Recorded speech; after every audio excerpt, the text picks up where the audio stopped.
L'image du jour, c'est l'Euro 2016 qui occupe tous les Français. On est champion d'Europe, on est champion d'Europe, on est champion d'Europe. On se demande s'il soutient la France ou s'il ne confond pas à notre pays. Vous regardez trop la télévision, bonsoir.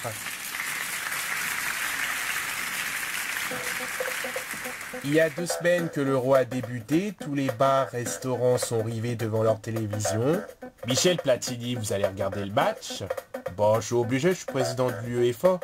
Bah non, vous êtes suspendu. Bah justement, c'est pour ça que je vais m'occuper un peu, en m'emmerdant à regarder des joueurs en train de taper dans le ballon. Surtout pour faire moins de matchs. Faut pas être pessimiste, Michel, il reste encore plein de matchs. Polémique, Didier Deschamps a été accusé de racisme envers le footballeur suspendu Karim Benzema, à quelques jours de l'Euro qui a pris sa place depuis le 10 juin dernier.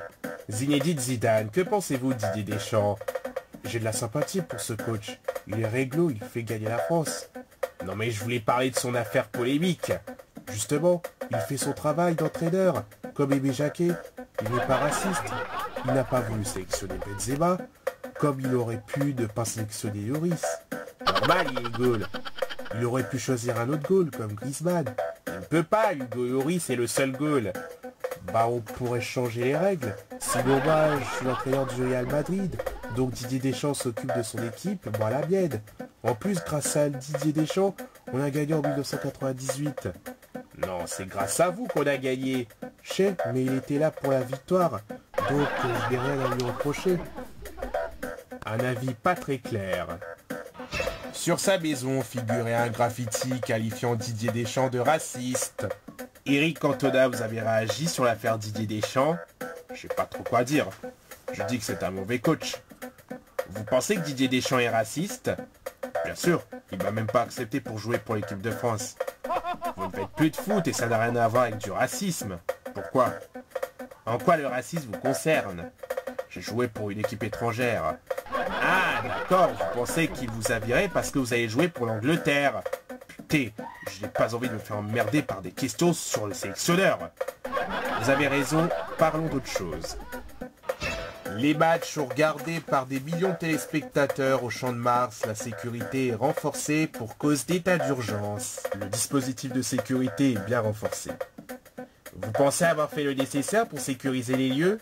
Exactement, on a mis à disposition des militaires qui patrouillent, plein de fouilles au corps et dans les sacs, et une surveillance aérienne. Comment ça? C'est-à-dire qu'on a peur que quelqu'un balance un missile, donc on va surveiller les lieux avec des avions.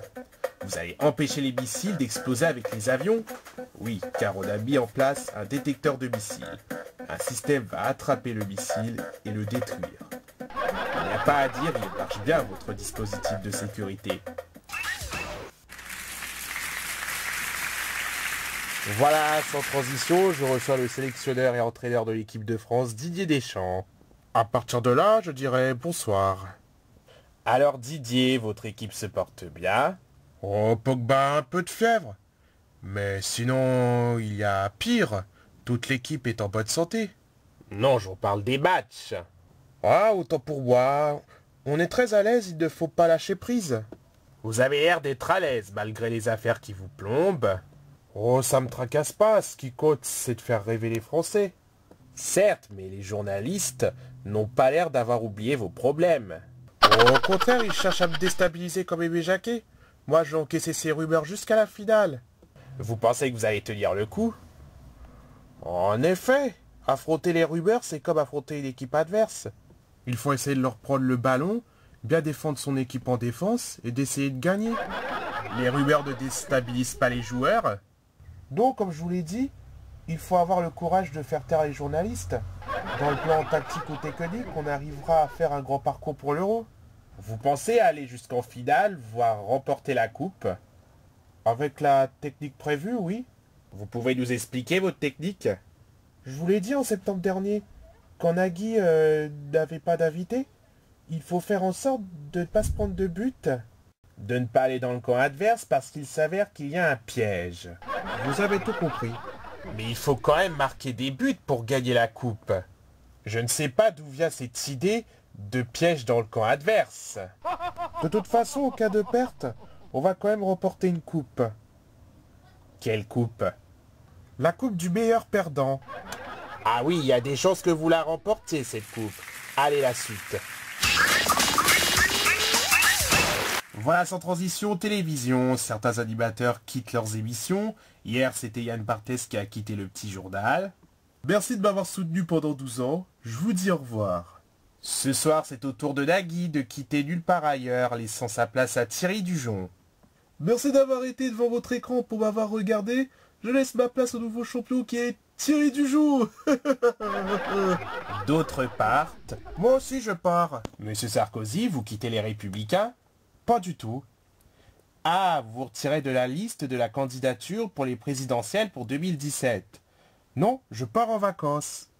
Ok, il y a des gens qui partent en vacances. Bon, nous on se retrouve en septembre pour un nouveau JT plein de rigolades. Allez, bonnes vacances!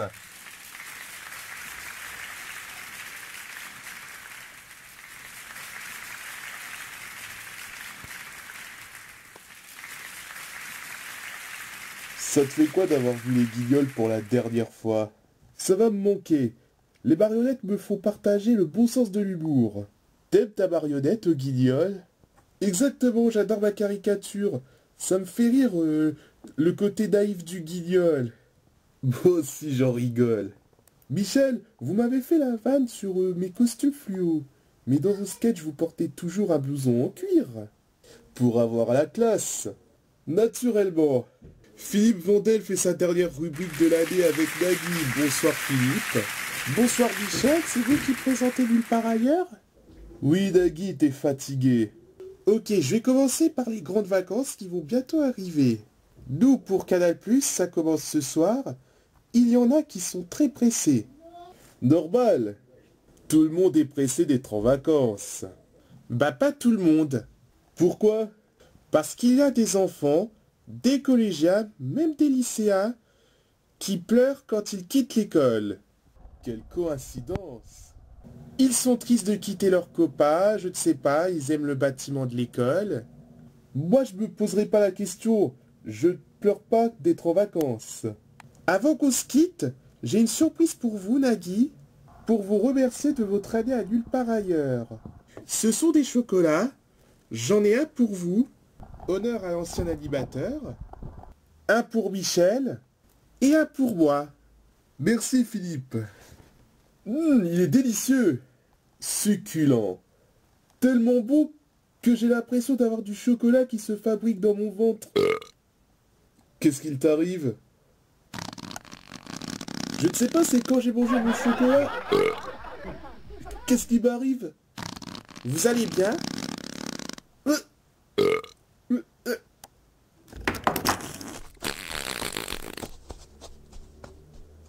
Il était à quoi son chocolat? J'ai ajouté du laxatif. Vous avez été un peu fort. C'était la surprise pour son départ. Bah pourvu qu'il revienne, sinon je termine l'émission sans lui, c'était pas mon but. Ne vous inquiétez pas, j'ai mis la dose nécessaire. Merci Philippe pour les chocolats, bonnes vacances. Merci de même, passez le au revoir à Nagui. J'y penserai, au revoir. Au revoir. Juste après la pub, le Groland. À tout de suite.